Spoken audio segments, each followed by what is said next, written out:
여러분 안녕하십니까? 신문을 보는 시간 아침엔 매일경입니다. 새롭게 진행을 맡은 저는 이상훈입니다. 먼저 주요 일간지 일면에는 어떤 기사들이 실렸는지 살펴보도록 하겠습니다. 자, 먼저 매일경제입니다. 폐업 또 폐업, 580만 자영업자의 위기, 이런 제목의 기사가 일면 톱 기사로 실렸습니다. 김영란법, 사드 보복 이어 최저임금 인상 엎친 데 덮쳐, 여러 가지 굉장히 악재가 섞이면서 장사가 안 된다, 이런 얘기군요. 종로식당 20%는 1년 새 문을 닫아 명동 화장품 가게 매출은 절반으로 뚝 떨어졌다, 이런 내용의 기사를 싣고 있는데, 소상공인 자영업자 여러분 참 힘든 시절 보내고 계십니다. 다음 신문 보죠. 조선을 봅니다. 미 8월 말부터 미국인 북한 여행 전면 금지다. 지금 미국과 북한 관계 아주 최악으로 가고 있죠. 이런 상황에서 미국인은 절대 북한 여행 할 수 없다는 금지수를 내는데, 왜냐하면 오토 원비어 사망 사건에 대한 대응이고, 북한 여행을 금지한 것은 전 세계에서 미국이 유일하다, 이런 기사를 일면에 싣고 있습니다. 다음 신문 보겠습니다. 한겨레입니다. 여성 장관 30% 문 앞에 서다. 이게 무슨 얘기인가 하고 보니까 노동장관 후보 어제 발표가 됐습니다. 김영주 의원이 지명이 됐는데, 이로써 인사청문회를 통과할 경우에 여성 장관 비율이 31.6%가 된다. 지금 여성 장관이 총 만약에 되면 지금 6명의 얼굴이 몇 명이 나오고 있는데요. 이게 바로 문재인 대통령의 대선 전 공약이었습니다. 이 공약을 지키게 됐다라는 기사를 한겨레는 일면 톱으로 실으면서 의미부여했죠. 잠깐 좀 하나 더 보면 어제 발표한 김영주 장관에 대해서 청와대는 전문성과 공약을 두루 고려했다라고 했습니다. 전문성은 본인의 얘기였고 공약은 문재인 대통령의 여성 장관 비율 공약입니다. 다음 신문 보겠습니다. 중앙일보네요. 역시 대통령 얘기인데, 문 대통령 27일, 28일 이틀 동안 대기업 총수와 첫 간담회를 갖는다, 이런 내용을 실었는데, 사실 그동안 문재인 대통령이 언제 재계 쪽과 만나서 의견 교환할지에 대한 관심이 있었는데 드디어 날짜가 잡혔군요. 27, 28일. 보니까 14개 그룹, 그리고 더해서 일자리 모범기업인 오뚜기를 초청한다.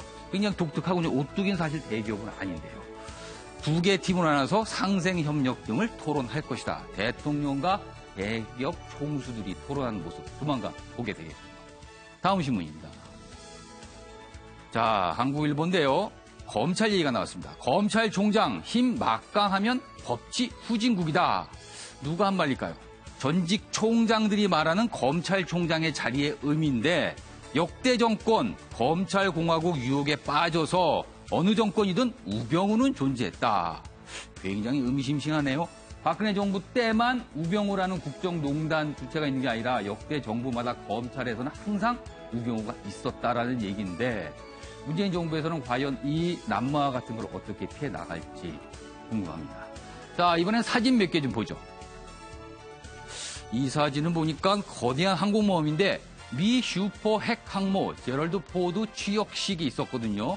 역시 트럼프 대통령이 참석을 해서 군 장병들을 격려했는데, 이 제럴드 포드라는 걸 잠깐 보면 최신형 원자로를 2기나 탑재하고 있어서 20년 동안 따로 에너지 공급이 없어도 바다를 누빌 수 있다고 하는 엄청난 위력이군요. 그리고 이 제럴드 포드호를 만드는데 제작비, 설계비 모두 포함해서 우리 돈으로 48조 원이 들었답니다. 우리나라 1년 한 해 국방비가 40조인데 국방비를 뛰어넘는 어마어마한 규모의 항공모함입니다. 다음 사진 보겠습니다.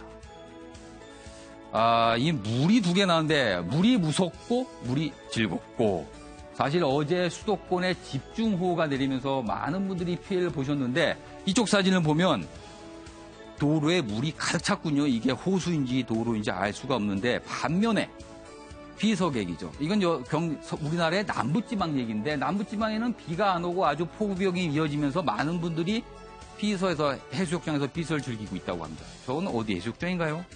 부산 해운대군요. 마지막으로 만평 하나 보겠습니다. 자, 이건 뭔가요?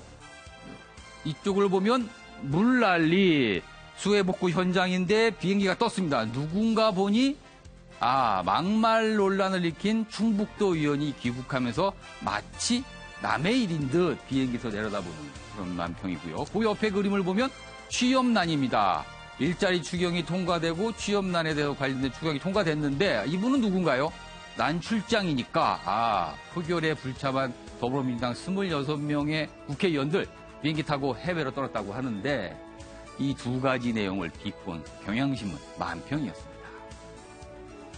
자, 일면기사 쭉 훑어봤는데요. 오늘 저와 함께 신문을 살펴보실 네 분 소개해드리겠습니다. 먼저 김관옥 계명대 교수 나오셨고요. 이종훈 정치평론가 나오셨고 이지수 변호사 나오셨고요. 이수희 변호사 나오셨습니다. 안녕하세요. 안녕하세요. 안녕하십니까.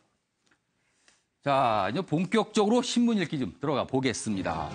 자, 첫 번째 저희가 잡은 기사는 김학철 귀국 3명은 수해 현장으로 도의회 여론 고려의 징계 수위를 결정한다.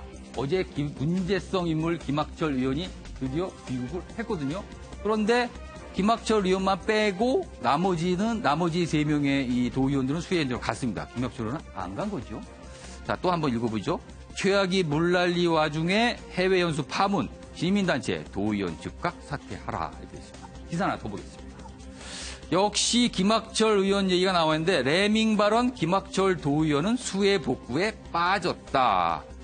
책임질 방법 생각한 게 있다. 국민 비하 의도 없다 사죄를 했습니다.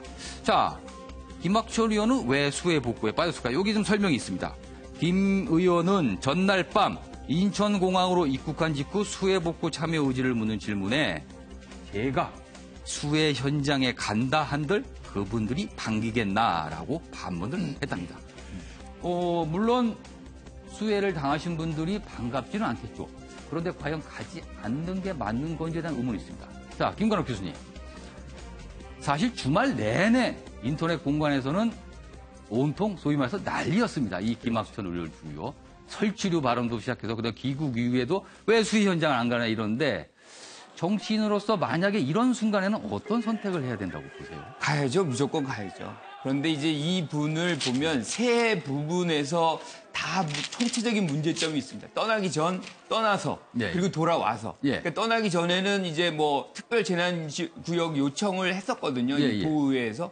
그런데 본인은 그런 거 없었고 정리수순이었기 때문에 출국했다. 예. 이런 식으로 얘기를 했고요. 또 가서는 또 돌아올 때 돈은 돈대로 쓰고 욕은 욕대로 먹는데 그러니까 늦장 귀국에 대한 어떤 얘기를 하면서 그때 이제 또 설치류 얘기가 나온 거죠. 이게 이제 치명적인데 예. 또 그리고 나서도 귀국해서도 문제는 이제 내가 지금 간들 무슨 도움이 되겠느냐. 지금 수해 복구 모든 다른 이제 외유 갔던 사람들은 이제 하고 있는데 예. 본인은 지금 거절하고 있어요. 그러니까 이런 전체적인 부분을 보면 국민에 대한 어떤 종복의 개념, 즉 주권자를 모시는 입장의 어떤 정치인이 아니고 본인이 좀 위에서 좀 누리는 그런 어떤 정치적인 어떤 아주 삐뚤어진 엘리트 의식을 좀 갖고 있는 거 아닌가. 그래서 지금 홍준표 대표 같은 경우도 정무 감각이 떨어진다. 예. 본인 이렇게 이제 비판을 했는데 예. 그 정도 수준이 아닌 것 같아요. 그래서 저는 이 부분 사퇴 문제 심각하게 고려해야 될 필요가 있다라고 생각을 합니다. 알겠습니다. 사실 이 문제는 계속 논란이 될 것 같은데 이와 관해서 저희가 영상을 준비했는데 보고 돌아오겠습니다. 정말 본의 아니게 저희 국민들께 그 상처가 되는 그런 오해가 될 수 있는 표현을 한 것에 대해서 정말 진심으로 정말 사죄의 말씀을 드리겠습니다. 다만 사회 현상에 대한 것을 제가 설명을 한 것인데 해당 기자가 그 레밍이란 단어를 몰라서 저한테 의도되지 않았던 일종의 그 함정 질문에 제가 빠진 것 같습니다. 그것을 교묘하게 좀 편집이 된 게 아닌가 그 말씀을 제가 드리겠습니다. 만약 저희가 이 임기를 거의 다 마치고 내년 이맘때쯤 만약에 가게 된다면 그거야말로 외유일 겁니다. 이 수해 상황에 대한 정확한 인식을 제가 못하고 있었기 때문에 그 어리석음 때문에 이런 파장을 불러일으키게 된 점 정말 거듭 죄송하고 사과드립니다. 김학철 의원의 내용을, 이 기자회견 내용을 요약해 보자면 자신은 좀 억울하다. 그리고 수해 현장을 내가 알 도리가 있었냐. 이건 어쩔 수가 없다.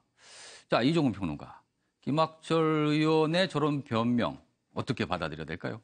그러니까 네, 사실은 납득이 전혀 안 되죠. 그러니까 조금 전에 뭐 정무적 판단 말씀하셨는데 그러니까 수해 현장으로 물론 그게 어떤 분들은 쇼라고 하지만 그렇지만 어떻게 보면 예의일 수도 있는 거거든요. 그렇죠. 근데 제가 보기엔 정무적 판단 정도가 아니고 거의 이 상식하고는 상당히 좀 동떨어진 그런 그 언행을 보이고 있습니다. 예를 들어서 뭐 사진 찍기 위한 봉사는 가지 않는다? 그럼 사진 찍기 위한 외유는 간다는 거죠. 그러니까 그리고 또 국민이 마치 오해를 한 것이냐, 또 예. 기자가 마치 함정 질문을 한 것이냐, 거기에 마치 자기가 걸려들은 것이냐 이렇게 설명을 해요. 그러니까 명백히 이 본인이 한 발언의 내용을 보게 되면 국민을 그 레밍에 비유한 게 분명함에도 불구하고, 예. 그러니까 저런 그 납득이 안 가는 그런 해명을 내놓는다는 거죠. 그리고 저는 저 복장도 굉장히 불만입니다. 개인적으로. 예, 그러니까 제가 이제 골프장에서 바로 나온 복장 같다라고 저는 표현을 좀 썼는데, 그러니까 만약에 저희 정식으로 공식적으로 해외 출장을 간다 그러면 기본적으로 양복 한 벌 정도는 가지고 가지 않나요? 자, 그러면 비행기 속에서 갈아입을 시간도 있었고 또 공항에서 충북 도청까지 가는 시간에도 갈아입을 수 있는 것이고, 그래서 적어도 국민 앞에 공식적으로 사과를 하는 자리에는 그래도 조금 그 단정한 차림으로 저는 임했어야 한다라고 생각하는데, 저런 차림으로 임한 걸 보면 아예 출발할 때부터 양복을 안 가져가신 거죠. 저 그렇게 볼 수밖에 없다는 겁니다. 그러니까 옷을 봐도 저게 사실은 어떤 외유성이라는 걸 좀 입증을 하는 것 그렇습니다. 같고, 그리고 명백히 사실 기자회견 결과적으로. 정도 하면은 정장 차림으로 좀 단정하게 올 필요가 있는데 거의 골프 복장을 하고 왔다. 그렇죠. 그러니까 뭐 넥타이까지는 안 매더라도 보통 셔츠에 이렇게 이 겉옷 정도는 이렇게 입고 그렇게 보통 하는 게 이게 맞는 거 아닙니까? 그래서 보니까 아예 원초적으로 이건 뭐 출장 간 게 아니다. 그걸 뭐 본인들이 행동을 통해서 명백히 입증을 했다, 오히려 저는 그렇게 생각합니다. 그렇군요. 지금 사실은 저희가 이렇게 기사로 다뤘지만 오늘도 하루 종일 아마 인터넷 공간의 뉴스에서는 계속 얘기가 나오지 않을까 싶습니다. 다음 뉴스 하나 보겠습니다.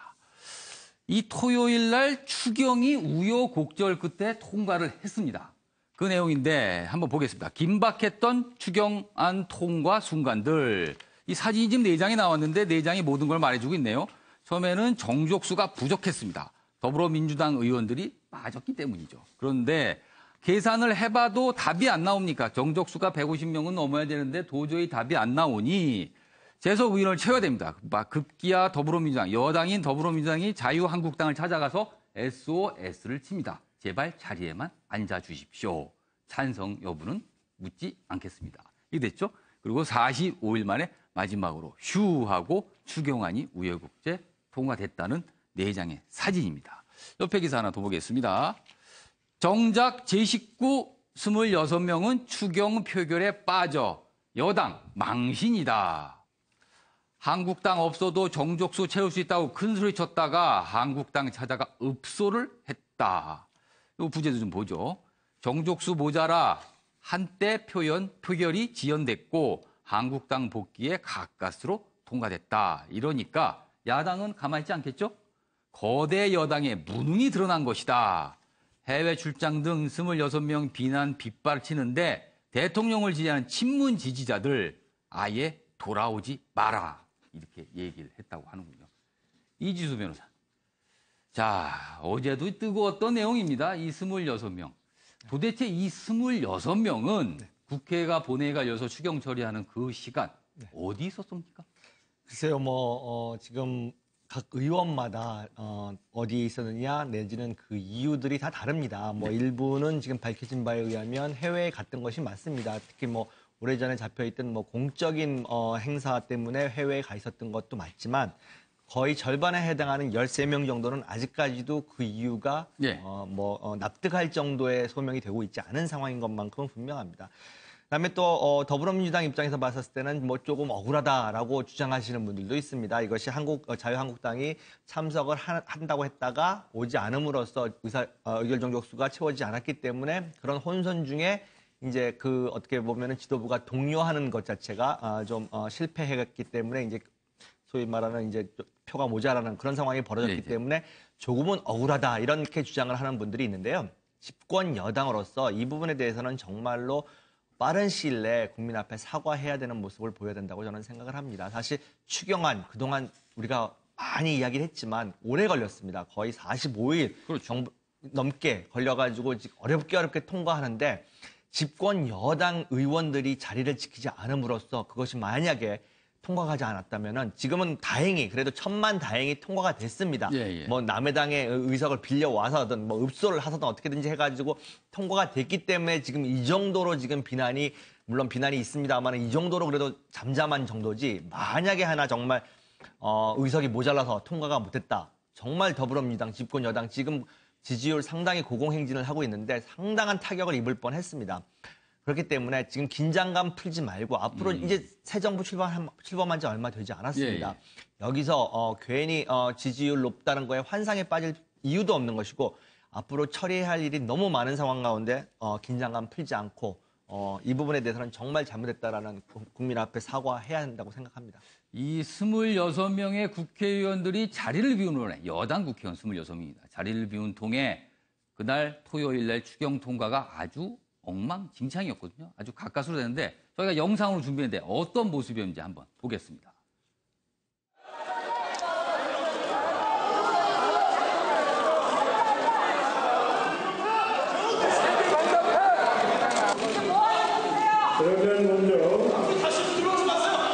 갑자기 나가신 이유가? 현재 반대 토론 다 했기 때문에 우리가 이제 더 뭐 표결에 참여할 의미가 없다 이렇게 했는데 우리가 빠지니까 이게 정적수가 안 된다는 거예요. 국민 여러분들을 생각하셔야지 국회를 어떻게 보겠습니까? 앞으로 10분 내에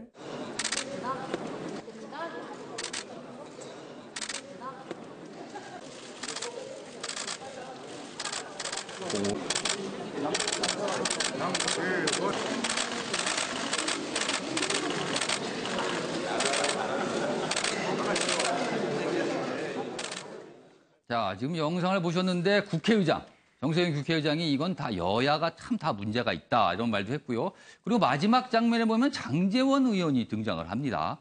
사실 장제원 의원은 자유한국당 소속이었는데 자유한국당 의원들이 집단 탈당을 중간에 한번 했거든요. 그런데 본인 홀로, 물론 저 김연아 의원도 있지만 홀로 남아서 끝까지 자리를 지켰고 결국에는 추경에 찬성표를 던져서 어제 하루 종일 주목을 받았습니다. 자, 이수희 변호사. 네. 자, 어제 상황. 여야 모두 사실은 지적을 받고 있는데 그 추경 통과 상황에서는 문제점은 여당과 야당 중에 좀 어디에 더 문제가 있었다고 무게를 두십니까? 저는 뭐 근본적으로 이 추경을 통과시켜야 됐던 더 큰 그 책임감은 정부를 청와대를 도와주는 여당에 있는 거죠. 이런 게 왜 났냐면 이제 좀 근본적인 그 설명을 드리면 다 아시겠지만 국회법에서는 의결 정족수라는 게 있어요. 의결을 표결에 붙이기 위해서는 제적 과반수의 의원들이 출석을 해야 돼요. 출석을. 그러니까 지금 장제원 의원한테 왜 가서 저 민주당 의원들이 그렇죠. 둘러싸서 뭔가 설득을 하고 막 있어요. 설득을 하죠. 그런데 장제원 의원이 이렇게 난감해하는데 내가 출석했다는 버튼을 눌러야지 그게 이제 출석이 되는 거예요. 의자에 앉아 있는 게 아니라. 근데 지금 자유한국당 의원들이 그걸 노리고 그런 건지 어쩐 건지 모르겠지만 표결 직전에 다 빠졌어요. 본회의장에. 빠지니까 제적 과반수가 안 된 거예요. 거기서 이제 4명이 모자랐다 그렇죠. 그러죠. 그런데 장제원 의원은 나가지는 않고 앉아 있으니까 거기에 표를 하나 출석했다고 단추를 누르면 그 299명의 과반 140명이 되는 149명이 150명이 되는 거죠. 그 한 명 때문에 하나 때문에 장제원 의원한테 가서 버튼을 눌러달라고 하는데 장제원 의원이 이제 SNS에 올린 거에 의하면 내가 당론과 달리 이 추경 표결에는 내가 참여를 하지만 의결 정족수가 안 된 것까지 내가 채워주는 거는 부담스러웠다라는 거거든요. 그럼 장제원 의원의 그런 고민도 이해가 갑니다만은 저는 무엇보다도 그러니까 그걸 의결 정족수를 못 채우게 하겠다고 의도를 했는지는 모르겠지만 자유한국당이 빠졌을 때 그러면 여당의 원내 지도부는 그런 수싸움을 하는 거를 예상을 했어야죠. 물론 그것이 바른 거는 아니지만 만에 하나라도 그럼 자유한국당 의원들이 표결을 참여를 안 하고 빠져버렸을 때는 그러면은 어떻게 되겠느냐 예상을 하고 시나리오를 짜고 지금으로 봐서는 거의 예상이 안 된 겁니다. 그러니까 치밀하게 시나리오를 짜서 예비를 했어야 하는데 저는 여당의 원내 지도부가 너무 순진했던 건지 아니면 안일했던 건지 그 어느 거라도 책임에서 자유로울 수는 없다고 보입니다. 그러니까 여당 지도부의 책임은 결코 피하기가 어렵다 이런 지적을 해주셨는데 이종훈 평론가께 이 질문 좀 하나 드릴게요. 네. 사실은 이 내용을 저희가 많은 지적을 했습니다. 26명 도대체 뭐 한 것이냐 지적도 있었고요. 그리고 장지원 의원 얘기도 좀 해봤는데 사실 이 토요일 추경 통과 사항을 좀 보면은 거꾸로 얼마나 협치가 중요한지를 다시 한번 보여주는 게 아니겠습니까? 여당은 사실 그동안 자유한국당 없어도 우리 추경 통과 자신 있다. 빼라. 국민의당과 바른정당만 우리를 도와주면 추경하는 문제 없다고 했습니다. 근데 두 당은 도와줬거든요. 그런데 결국은 찬성 문제가 아니라 재적 자리를 채우는 문제에서도 자유한국당의 SOS를 칠 수밖에 없는 상황이 됐다는 거는 그만큼 앞으로 국회 모든 면에 협치가 안 되면은 이루어질 수 없다라는 걸 보여주는 어떻게 보면 아이러니한 상황이기도 한데요. 예, 그렇죠. 근데 제가 보기에는 더불어민주당도 그렇고 예. 퇴장한 자유한국당도 그렇고 사실은 자유한국당도 자기네들 다 빠져나가더라도 뭐 바른정당 국민의당이 동참을 하기 때문에 180석 아닙니까? 그러니까 이건 뭐 걱정 없을 거다라고 생각했을 거예요. 이게 뭐 의결 정족수가 안 차는 그런 상황은 없을 거다라고 생각하고 나간 거죠. 항의 표시로 나간 거고 더불어민주당도 마찬가지로 똑같은 생각을 한 것 같아요. 그러니까 뭐 의원들이 한 20 몇 명이 빠지더라도 뭐 국민의당과 바른정당에서 이제 어차피 도와줄 거니까 이거 뭐 이런 그 의결 정족수 내지는 표결 이후에 뭐 이렇게 이게 부결이 된다거나 이런 상황을 아예 상상을 안 한 거죠.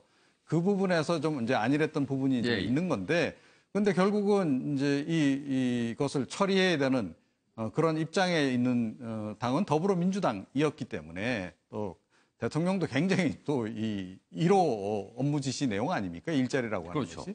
자, 그렇다라고 본다면 그러니까 끝까지 철저하게 챙겼어야 되는 거죠. 그리고 제가 보기에는 지금 26명 가운데 지금 보도가 조금씩 다르긴 한데 24명이 지금 외국에 나가 있다는 얘기가 있어요. 그러면 그건 아마 원내대표가 사전에 알았을 겁니다.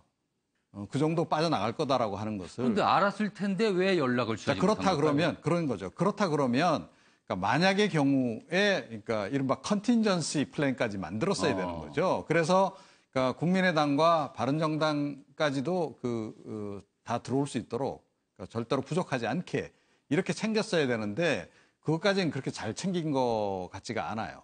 사실은 그래서 그 부분과 관련해서는 우원식 원내대표 책임을 일단 면하기 좀 힘든 상황이고, 그러니까 사실은 그 원내대표를 비롯해서 그 수석 부대표 또 그 부대표단 그 원내에서 하는 일 중에 가장 중요한 게 뭐냐면요.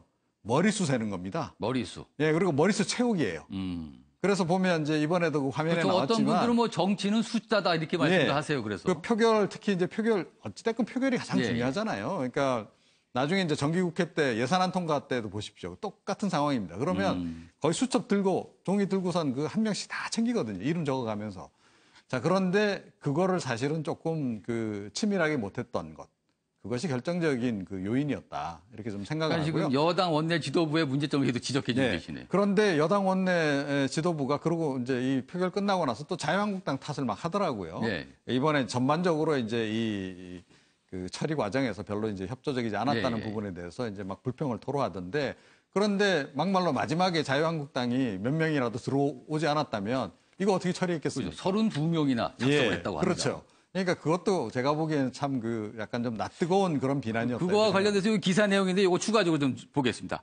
우원식 여당 원내대표입니다. 뭐라고 얘기한 거 하면 한국당이 참여를 약속했는데 그 바람에 당내에서 긴장감이 떨어져 갖고 다들 해외로 내뺐다 이렇게 설명을 했어요. 이거에 대해서 정우택 자유한국당 원내대표는 참여 약속한 적 없다. 내가 언제 그랬냐. 서로 이렇게 얘기하는데 어차피 일은 다 지나가서 서로의 정당성을 지금 강조하고 있는 거 아닙니까? 근데 정우택 원내대표 지금 화면에도 나왔지만 나가면서 우리가 나오면 지금 표결 정족수가 안 된다는 것을 알고 있었어요. 그러니까 지금 말씀하신 대로 자유한국당 원내 지도부는 숫자를 센 겁니다.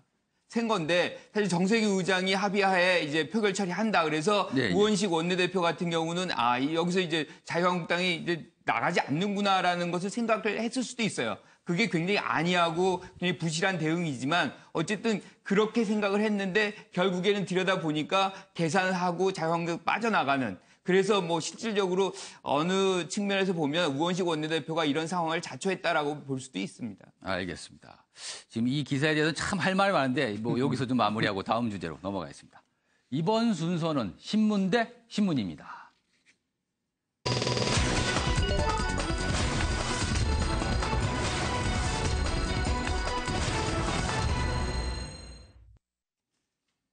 자, 신문 대 신문. 똑같은 사실을 다루지만 기사 내용은 전혀 다른 두 개의 신문 기사를 비교하는 코너입니다. 한번 보겠습니다. 자, 먼저 한겨레인데요. 추경 얘기입니다. 역시 제목을 보겠습니다. 추경 70% 이상 추석 전에 집행한다. 일자리 창출 불집힌다. 아주 긍정적인 제목이죠. 내용을 좀 보죠. 추석 때까지 추가 경정 예산의 70% 이상을 집행해 일자리 창출과 성장률 제고 효과를 최대한 끌어올릴 계획이다. 이것도 보겠습니다. 기획재정부의 김용진 차관 얘기인데요. 이번 추경안은 정부 예산이 일자리와 민생 지원을 통해 국민들께 직접 이전되는 획기적인 형식이다. 그래서 기대 효과가 있답니다. 정부에서는 추경에 의한 경제 성장률 제고 효과가 0.2%포인트, 그리고 3년 만에 3%대 경제 성장률 달성에 기폭제가 될 것이다라는 아주 긍정적인 평가를 했습니다. 한겨레신문 기사고요. 그런데 이 추경 내용에 대한 똑같은 기사를 다룬 조선일보 기사입니다. 분위기가 사뭇 다른데요. 일단 제목부터 야당의 주장을 달아놨습니다. 야당, 추경 일자리 8만 개 중 4만 개는 알바다. 벌써 어감이 확 다른데요. 부제 좀 보겠습니다. 월 평균 47만 원 비정규직이 절반이고 지방공무원 7,500명 추가 채용도 돈 들여 뽑을지는 지자체가 결정하니 알 도리가 없다. 이런 내용이 있습니다. 기사도 잠깐 보죠. 이번 추경안 통과로 만들어지는 일자리의 절반가량인 4만여 개는 비정규직이고 이들의 평균 계약 기간은 6개월에 불과한 단기 알바다. 자, 똑같은 내용인데 사뭇 분위기가 다르거든요. 먼저 요건 네 분 패널께 제가 한 명씩 질문 좀 드릴게요. 먼저 이지수 변호사께서는 이 두 가지 기사입니다. 네. 추경을 다룬 한겨레 신문의 기사, 그리고 또 추경을 역시 다룬 조선일보 기사인데 이 두 기사 중에서 어느 기사에 더 공감이 가세요? 글쎄요, 뭐 양쪽이 다 일리는 있다라고 봅니다. 하지만 지금 한겨레 기사 같은 경우에는 우리가 지금 처해 있는 이 긴박함에 더 초점을 맞춘 것 같고요. 그러니까 네. 지금 사실 추경안으로서 지금 추가적으로 고용되는 일자리 만들어지는 일자리라고 하는 것이 임시든 뭐든 지금 급하게 빨리 국가 재정을 투입함으로써 예, 예. 어떻게든지 지금 뭐라 그럴까요? 이렇게 꺼져가고 있는 내지는 활력을 잃어가고 있는 경제에 대한 마중물로서의 역할을 강조한 게 아닌가라는 생각을 하고요. 예. 사실 지금 조선일보가 지금 말하고 있는 8만 개 중 반, 거의 절반에 해당하는 4만 알바에 불과하다 이렇게 알바. 그러니까 혹평을 결국은 해놨어요. 한시적이고 영구적이지 못한 일자리가 아닌가라는 거에 초점을 맞춘 것 같은데요. 저는 이 부분에 대해서는 조금 수긍이 가지 않는 이유가 지금 추경이 결국 투입되는 것은 내년 예산에 반영되기 이전까지의 지금 새롭게 창출되는 일자리 때문에 지금 추경이 지금 투입되는 상황인데 내년에 이제 예산이 새로 이제 짜질 때는 분명히 이 부분에 대한 것들이 반영이 될 거기 때문에 네. 이것이 연속성이 있을지 내지는 항구적일지는 다음 예산을 보고선 이런 결론을 내려야 되는데 물론 내용 중에는 일리가 있는 것도 있습니다. 지방공무원 같은 경우는 이것은 지방자치단체에서 추가적으로 결정을 해가지고 일자리를 만들어내야 되는 부분인데 이것이 중앙정부에서 추경을 집행한다고 해가지고 과연 연속적인 어떤 일자리가 창출되느냐라는 것을 지적한 거. 그 부분에 대해서는 저도 어느 정도 수긍을 합니다만은 이것이 지금 임시직이냐 내지는 정규직이냐 이 부분에 대해서는 아직까지 결론 내리기는 조금 이른 게 아닌가라는 생각을 하고요. 이지수 변호사께서는 전체적으로 한겨레 신문의 기사에 좀 더 공감이 가신다는 네. 표현 같으시네요. 그렇습니다. 지금 아무래도 급한 지금 상황 이거에 대한 정부로서의 어떤 그 초조함 내지는 예. 빨리 서둘러야 된다라는 그런 부분에 대한 관점 이거에 대해서는 찬성하고 있습니다. 알겠습니다. 이수희 변호사께서는 두 기사 중에 어느 쪽에 좀 더 공감이 가시나요?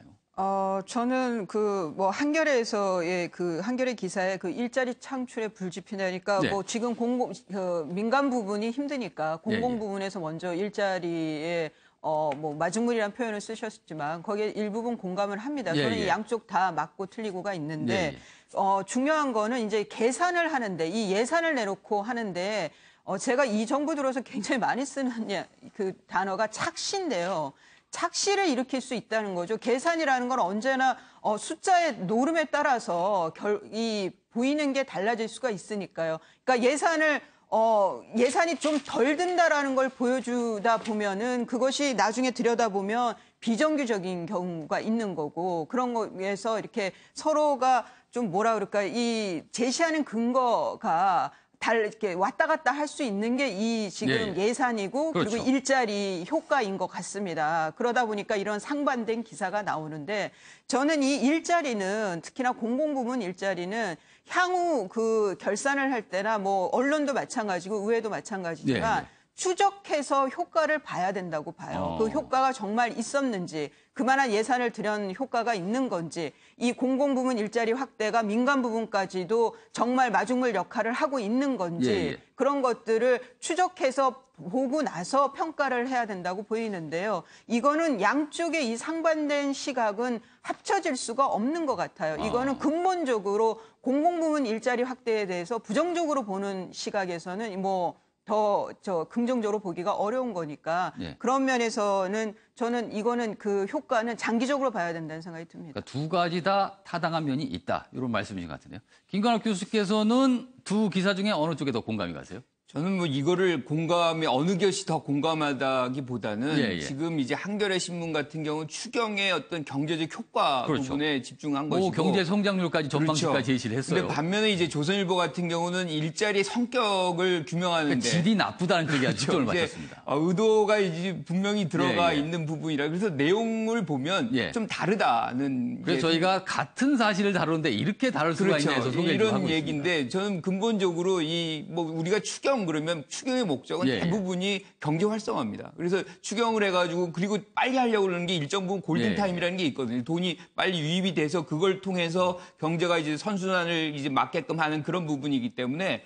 그런 차원에서 아마 한겨레는 효과가 긍정적으로 나타나서 2.8%에 3%까지도 가능하다. 뭐 그렇게 예측을 한 것인데 반면에 조선일보는 그렇게 해서 일자리 늘린다고 얘기를 했는데 거기에 절반가량은 뭐 알바식이다. 알바라는 건 좀 너무 야릇한 표현 같아요. 그 정도 수준은 아닌 것 같은데. 그래서 혹평을 해서 알바 추경이라 이름까지 붙이면 아주 혹평을 해놨어요. 그래서 좀 의도적으로 조금 요번 이 어떤 추경의 부분에 대해서 조금 격화시키려고 하는 그런 의미가 여기 좀 있는 거 아닌가 그런 어떤 생각까지 들 정도로 단어를 좀 활용을 하는데 저는 기본적으로 우리 혈세가 들어간다는 이런 차원에서 본다면 좀 긍정적으로 이렇게 한겨레가 얘기한 대로 좀 기대를 하고 싶어요. 그리고 그런 기대가 좀 충족이 됐으면 하는 바람도 있고요. 알겠습니다. 이종훈 평론가께서는 어떻게 보셨습니까?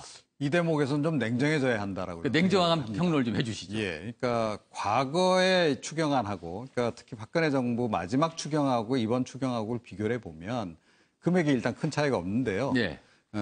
지난번 그 박근혜 정권에서의 마지막 그 추경에서도 공무원 한 5천여 명 늘리는 안이 포함이 돼 있었습니다. 그 추경안하고 이번 추경안하고 비교해 보면 차이가 공무원 숫자를 그때 비해서 한 2배 정도 더 채용한다는 거. 그거 말고는 사실은 나머지 내용은 거의 큰 차이가 없습니다.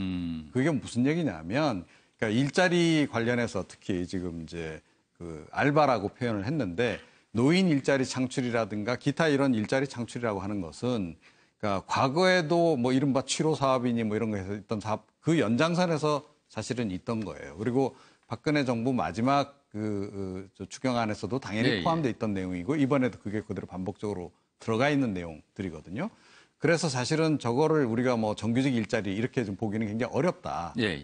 그리고 또 온전한 일자리 또는 양질의 일자리라고 보기 어려운 측면이 분명히 있다라고 하는 것을 우리가 좀 냉정하게 좀 봐야 제가 보기엔 국민들이 나중에라도 덜 실망할 거다라고 생각해요. 그리고 공무원 채용하는 것도 이번에 뭐 예산안 보니까 80억, 왜 80억밖에 안 되지? 이렇게 생각했던 분이 굉장히 많았단 말이죠. 그러니까 이게 뭐냐면 실제로 채용하는 관련한 그 채용 그 경비지 이게 이분들 채용해서 실제로 임금 나가는 거가 포함이 된 게 아니에요. 그러니까 이분들 채용은 빨라야 이번 연말에 되는 겁니다. 그러면 이분들이 실제로 월급을 벌어서 그걸 돈을 쓰기 시작하는 건 내년부터라는 거죠. 그러네요. 해가 넘어가게 되네요. 자, 대부분이 그렇습니다. 그러니까 지방직 이번에 7,500명 그 자리도 마찬가지. 그래서 이번 추경안의 효과는 사실은 올해 안에 기대하기는 좀 쉽지 않다. 제가 보기에는 오히려 내년에 그 효과가 나타날 가능성이 좀 높지 않나 이렇게 생각하고 이번 추경안보다 더 중요한 것은 사실 이번 추경안에서 공무원 숫자 늘리는 안이 조금 포함이 되면서 그러니까 내년 예산안에서 공무원 숫자가 좀 더 늘어나고 일자리 관련한 예산이 더 늘어날 가능성이 높아진 것.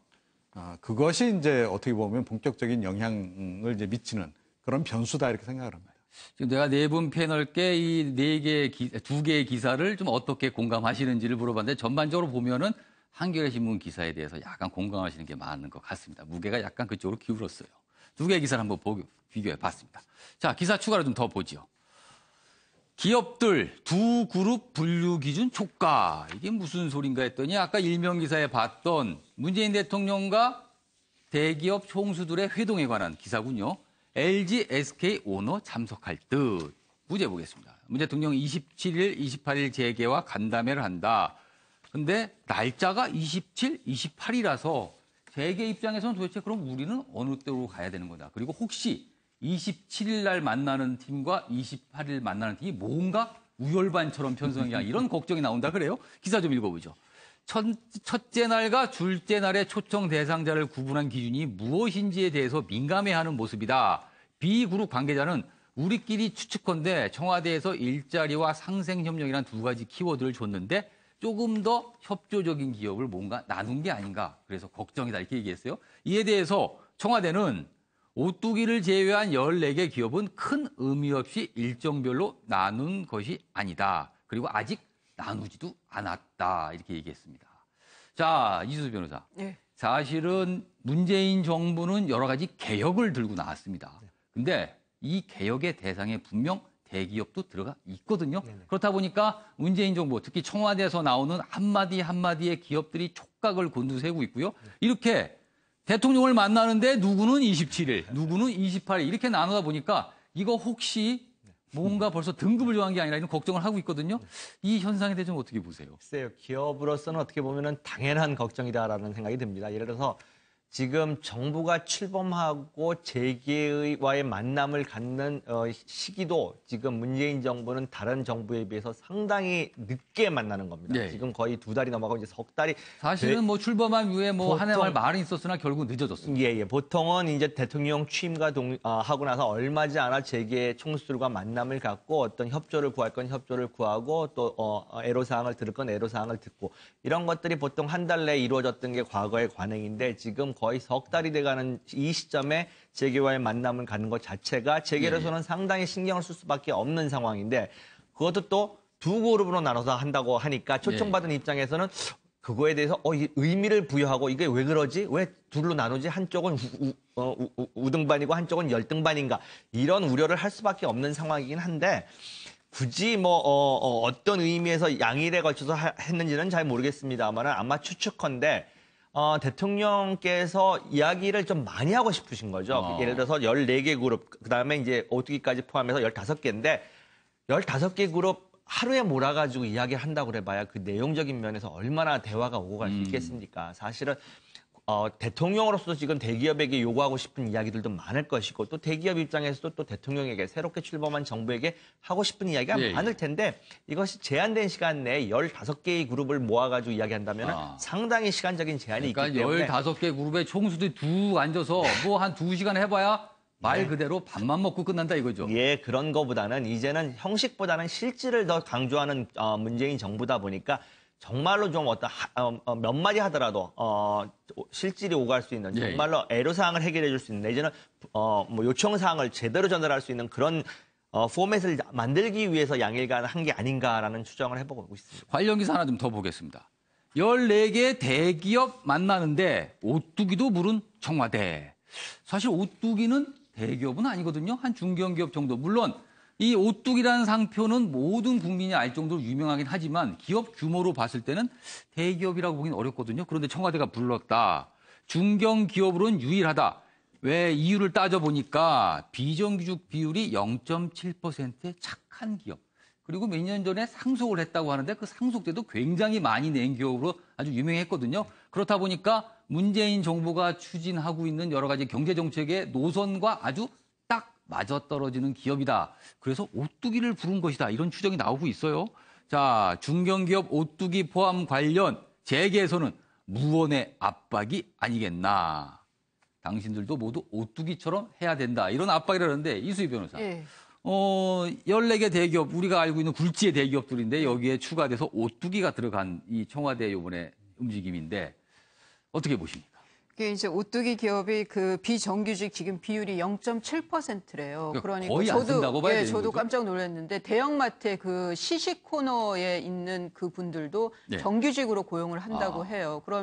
그러니까 이 비정규직 비율이 상당히 낮은 거죠. 뭐 너무나 많이 낮은 거죠.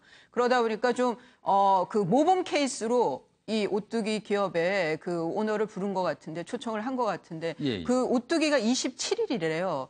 그래서 27일 오뚜기 날짜가 잡혔습니까? 네, 오뚜기 그 기업이 그 참여하는 게 27일. 그래서 혹시 잘했다고 하는 격려하는 그룹이 27일 첫날 아니냐. 부른 것도 의미심장하고요. 근데 저는 또 반대로 이렇게 잘하고 있는 기업도 있으니까 그것도 재계 100위권 바뀐 기업이 예, 이렇게 예. 잘하고 있는데 당신네들 뭐 하냐 이런 질체성 그룹도 될 수 있을 것 같은데. 혹시 다른 대기업들이 27일 그 날짜를 피해서 우리는 제발 28일날. 왜냐하면 거기에 앉아서 분명히 오뚜기 얘기를 할 텐데 그러면은 다른 대기업들이 너무 비교돼 보일 거 아닙니까? 그래서 혹시라도 28일로 날짜를 좀 바꿔줬으면 하는 기업이 나올지도 모르겠네요. 그런데 지금 재계에서는 27일은 격려기업, 28일은 좀 잘해라 당부인데 그게 당부가 질책으로 들릴 수도 있는 거고. 근데 저는 뭐 이게 좀 더 심도 깊은 얘기를 하기 위해서 예.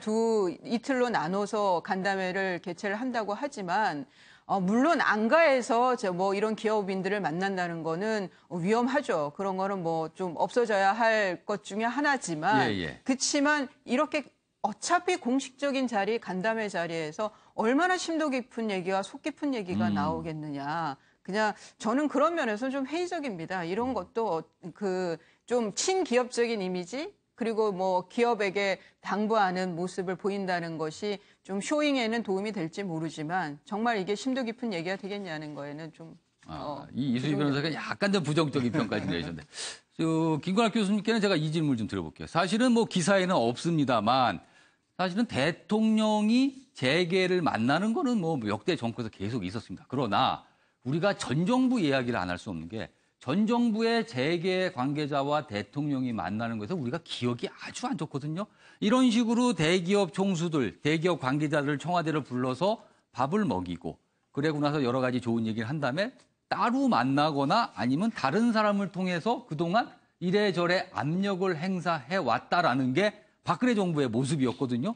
그래서 이 모습을 보면서도 물론 재계와 의사소통하는 측면이죠. 혹시라도 이것이 또 어떤 그런 커넥션의 시작이 되는 게 아니라 이런 걱정을 사실 안 할 수가 없거든요. 그렇다 그러면 뭐 지금의 어떤 사례, 즉 탄핵의 사례가 교훈이 안 되는 거죠. 예. 그래서 지금 이제 사실 어떻게 보면 재계 총수와 대통령이 만나는 거는 저는 바람직하지 않다 생각합니다. 그러니까 기본적으로 그런데 이것이 왜 만나게 되느냐. 이 원인은 사실 재계에 있다고 봐요. 그러니까 이명박 정부 때 세금을 감면해 주잖아요, 법인세. 그거는 이제 뭐 우리가 얘기 잘 아는 대로 감면해 주면 그만큼의 어떤 부분들을 투자를 하고 그래서 일자리를 더 만들어낼 것이라는 어떤 믿음 하에 준 것인데 사실은 들여다보면 여전히 30대 기업 700조 같은 사내 보유금을 만들어 놓고 투자 안 하고 있어요. 그러다 보니까 이제 일자리 창출을 제1과제로 내세우고 있는 문재인 대통령 입장에서는 대기업에서 그런 협조가 당연히 필요한 수밖에 없는 것이죠. 근데 사실은 대기업은 안 만나더라도 중소기업의 어떤 기업가들은 많이 만날 필요가 있습니다. 왜냐하면 여기서는 정부가 지원을 해줘야 되거든요. 그래서 어떤 방법으로 해서 지원을 했을 때 중소기업이 경쟁력을 가질 수 있는가를 듣는 입장이 되는 것이고 저는 그런 차원에서 오뚜기 같은 경우는 그런 어떤 중소기업의 어떤 새로운 모델로 제시되는 즉 상생의 모델이죠. 모두 다 정규직을 하면서도 굉장히 건전하게 잘 발전하는 그 모델이 다른 대기업이라든가 중소기업의 어떤 롤 모델로 자리 잡는 그런 부분을 강조하기 위해서 이번에 초청한 것이 아닌가 그런 생각을 합니다. 이종호 평론가. 네. 사실은 여기 좀 부정적인 가능성도 저희가 좀 제시를 해봤는데 사실은 또 다른 측면에서는 긍정적인 측면도 있을 수 있는 게 재계 관계자가 사실은 새로운 정부에 대해서 정확하게 어떤 노선인지 아직 모르고 있는 상황입니다. 그렇기 때문에 대통령을 만나서 최근의 증세라든가 여러 가지 문제 관련해서 재계 애로사항을 또 전달할 수 있는 창구이기도 하거든요. 서로 얼굴을 보면서 조금 편안한 상태에서 얘기해보자 이런 측면도 있기 때문에 그런 측면에서는 재계가 적극적으로 활용할 수 있는 자리가 아닌가 하기도 하는데요. 그렇죠. 그리고 사실은 대한상의에서 이미 이제 이 재계 인사들하고 대통령하고의 회동이 필요하다라는 것을 이미 이야기를 했습니다. 그러니까 본인 스스로 좀 자리 좀 마련해 달라고 그렇죠. 요청을 한 거군요. 또 있는 것이고요. 그러니까 아무래도 기업하는 입장에서는 정부의 정책을 정확하게 아는 것이 좀 필요하겠죠. 그러니까 무슨 커넥션을 만든다라기보다 이 커넥션 우려와 관련해서는 이미 김상조 공정거래위원장이 이야기를 한 바가 있습니다. 그러니까 재벌 개혁과 관련해서 원칙을 밝히면서 정경유착은 없다라고 이제 얘기를 했기 때문에 저는 그 약속은 반드시 지킬 거라고 생각을 해요. 만약 그 약속 안 지키면 정말 큰일 납니다. 이제 그런 상황이고, 그러니까 이번에 이제 회동에서 역시 가장 큰 방점은 오뚜기에 있다라고 보면 될 것 같아요. 그래서 이 참가하는 기업들도 지금 뭐 27일이 될까 28일 될까 이런 거 고민할 문제가 아니고 지금 청와대에 들어갈 때 뭔가 답을 가지고 들어가야 되는 이런 부담감이 좀 생긴 게 아닌가 이렇게 생각합니다. 그러니까 지금 제가 알기로는 상장사들 같은 경우에 지금 비정규직 비율이 한 6% 정도 되는 걸로 알고 있는데 0.7%까지 낮추려고 그러면 곱하기 10 노력을 해야 된다는 얘기죠. 그래서 아마 이제 들어갈 때 어느 정도는 그에 대한 나름의 어떤 보관들 또는 대안들 그런 걸 가지고 가서 아마 이야기를 하면 얘기가 굉장히 좀 술술 풀릴 텐데 안 그러면 굉장히 조금 냉기류가 좀 감돌 수도 있는 그런 상황이다. 그래서 저는 이번 회동에서의 역시 방점은 눈여겨볼 점은 역시 오뚜기에 있다. 오뚜기다. 이렇게 생각합니다. 네. 이 대통령과 만나고 나서 오뚜기가 굉장히 유명해지겠네요. 다시 한번. 워낙 유명한 기업이긴 합니다. 그렇죠. 예. 자, 기사 계속해서 보겠습니다. 카이 얘기가 있군요. 굉장히 요새 방산비리 관련해갖고 요새 좀 주목을 받고 있는데 박근혜 정부 초기 장관 수석까지 움직여서 카이 사장의 하성룡 안철아 대주주들을 압박했다는 내용의 기사입니다. 박근혜 정부의 국정농단 사태는 끊임없이 나오고 있는데 최근에 방산비리는 워낙 규모가 크기 때문에 파도 계속 나온다는 얘기가 계속 나오고 있는데 어디까지 갈지 한번 지켜보도록 하겠습니다. 그 옆에 기사도 보죠. 아내 도움 청하러 간 사이 치매 앓던 노인 참변. 이게 무슨 얘기인가 하면 어제 수도권에 폭우가 내렸죠. 아주 기습적으로 엄청나게 많은 비가 내렸는데 역시 비극이 발생했습니다. 자, 90대 남성은 치매를 앓던 이였는데 함께 살던 아내 83세입니다. 집안으로 빗물이 쏟아 들어오는 걸 보고 당황한 나머지 주변 이웃에게 도움을 요청하러 갔는데 그 사이에 창문을 뚫고 빗물이 들어왔고 치매를 앓던 노인은 익사를 했다. 아주 끔찍한 얘기인데요. 이거는 사실은 뭐 비극적인 얘기긴 합니다만 조금 좀 따져볼 것이 있는 게 이수희 변호사께 좀 질문을 드릴게요. 자연재해지 않습니까, 이거는? 그리고 자연재해는 어떻게 보면 어제 같은 폭우는 사실은 사람의 힘으로 막기 어려울 수도 있는 것 같아요. 이렇게 사망하신 분 같은 거는 법적으로 구제받을 방법은 없나요? 이분이 이제 지내신 데가 반지하방인데요. 그게 뭐 이런 그 폭우가 쏟아졌을 때 예방할 거는 지방자치단체에서 뭐 보호 의무가 있지만 이런 경우는 예상할 수 없는 폭우에 그다음에 뭐 하수라든가 이런 데서 문제가 생기는 경우에 최선을 다했다라고 주의 의무를 다했다라고 하면은 뭐 지방자치단체라든가 뭐 국가에서 배상 책임을 질 여지는 없는 거죠. 다만 이제 제가 말씀드리고 싶은 거는 지금 장마가 올해 보면 작년도 그랬지만 뭐 스콜성이라는 막 집중성 폭우가 내리잖아요. 예측하기가 어렵습니다. 이렇게 바뀌었기 때문에 좀 중장기적으로 이 뭐 주택 문제에서 반지하방이라든가 아니면은 이 하수 처리를 하는 데 있어서 좀 대대적인 그 대비책이 나와야 되는 거 아닌가 이런 생각이 듭니다. 이게 뭐 지구 온난화니 뭐 여러 가지 얘기가 나오면서 이 기후 변화에 따른 이런 대책은 좀 정권을 떠나서 계속적으로 지속적인 정책을 추진해야 되는 그런 사안이 아닌가 싶어요. 뭐 이렇게 맨날 비극입니다 하면서 끝나서 해결될 일은 아니에요. 지금 제가 좀 답답해서 물어본 게 이런 비극이 계속 반복되어 있구나. 그리고 거의 90에 가까운 고령자층은 사실 이런 빗물이 반지하 살균에 들어오면 속수무책을 당할 수. 그럼 결국에는 아무 대책 없이 그냥 당하게 되는 거거든요. 그래서 제가 이런 거는 법적으로 좀 어떻게 구제받을 방법이 없는가 했는데 현실적으로는 좀 막막해 보이는군요. 다음 기사 보겠습니다. 아이 맡기려 친정 거쳐 출근하다가 교통사고를 당했다면 공무상 재해다. 자, 무슨 얘기인지 조금 자세히 보겠습니다. 지난해 9월 여성 공무원 A씨 5살 그다음에 2살 박이 아들을 들고 자신의 승용차로 친정에 데려다 주러 갔습니다. 그러던 중 빗길에 미끄러져 반대 방향 차량과 충돌했고 교통사고를 당했죠. 이분은 공무원입니다.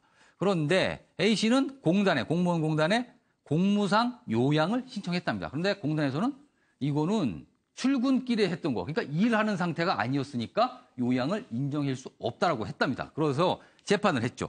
법원은 자녀를 맡기기 위해 출근길에 친정에 들은 것은 통상적인 출근 경로에 해당한다고 봤다. 그래서 공무상 재해를 인정하고 요양을 받아다 줘라. 이렇게 했다는 거군요. 자, 이 기사는 맞벌이를 하고 계신 부부들이 굉장히 관심을 기울인 기사인데 이런 상황에 있는 부부가 굉장히 많지 않습니까? 김은학 교수님. 어떻게 보면은 단순한 기사가 아니라 굉장히 의미심장해요. 그렇죠. 지금 사실 맞벌이 세대가 우리 세대만 해도 이제 외벌이가 많아요. 네. 그런데 지금 젊은 세대는 거의 맞벌이입니다.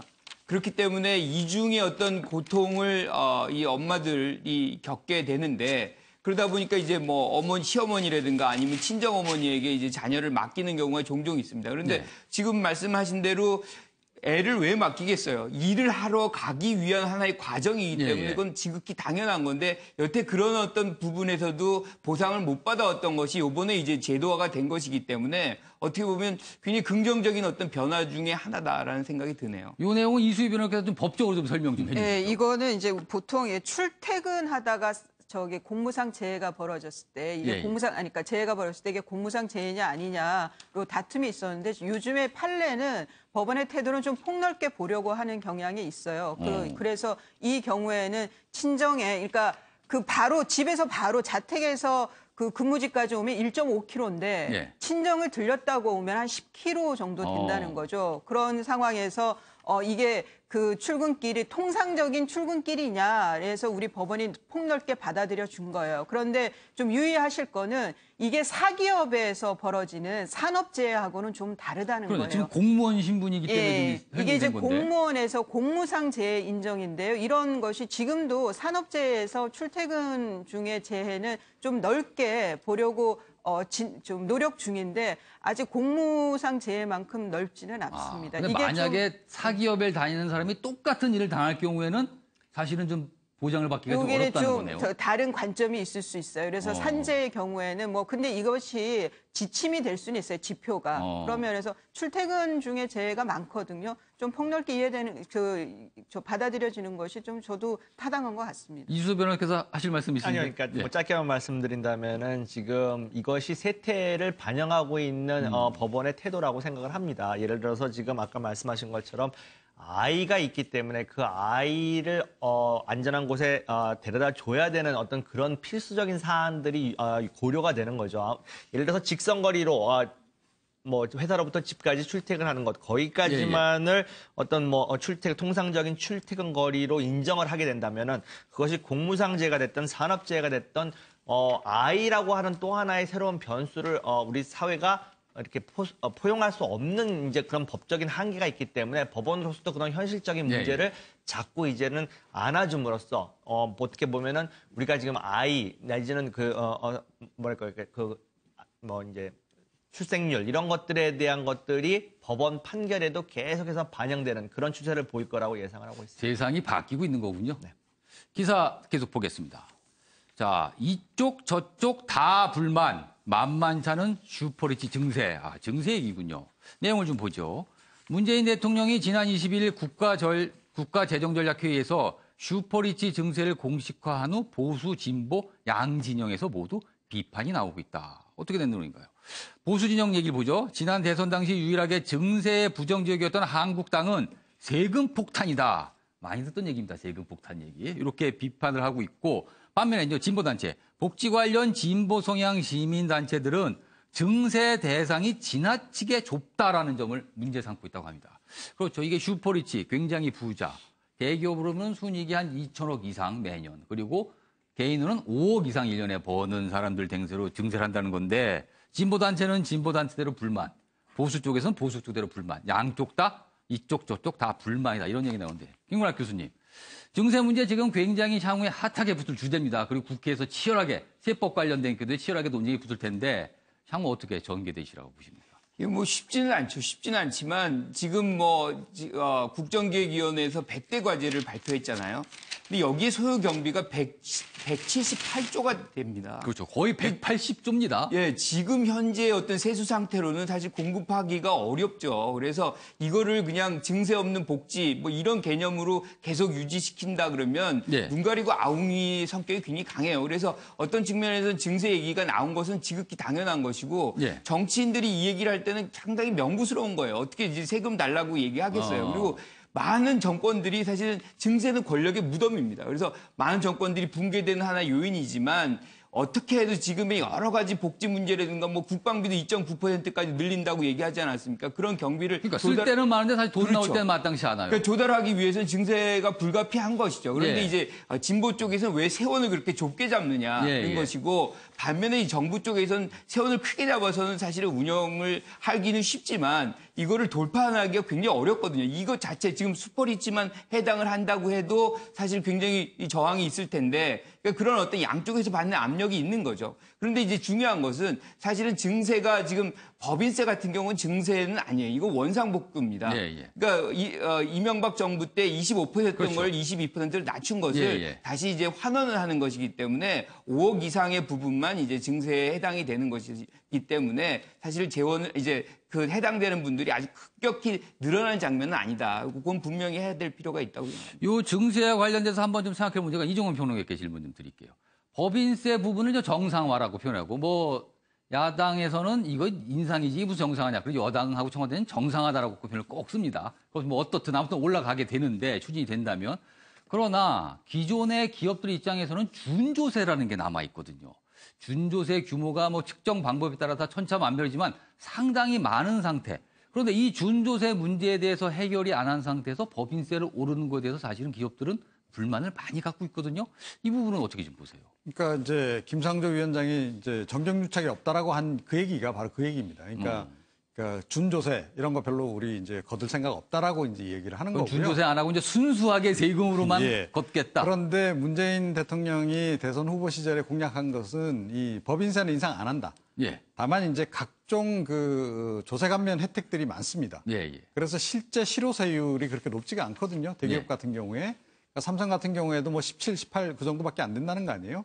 그러니까 그런 부분을 이제 좀 앞으로 줄여나가겠다. 그래서 그러니까 이 앞으로 늘리지 않고 뒤에서 사실은 이제 많이 이렇게 보상해 주던 것을 줄여나가겠다라고 이제 얘기를 한 바가 있습니다. 그래서 그거하고 이번에 어찌됐건 대기업이라고는 하지만 초대기업에 대해서 증세라는 부분에 대해서 이걸 어떻게 조화를 이룰 수 있으며 또 어떻게 설명을 해낼 것인지 하는 과제가 역시 좀 남아있는 그런 그 상황이 아닌가 이렇게 여겨지고요. 증세는 참 언제나 어려운 문제입니다. 결국은 증세가 좀 될 거다라고 봅니다. 그러니까 국민의당도 그렇고 바른정당도 그렇고 좀 증세 자체에 반대하는 건 아니거든요.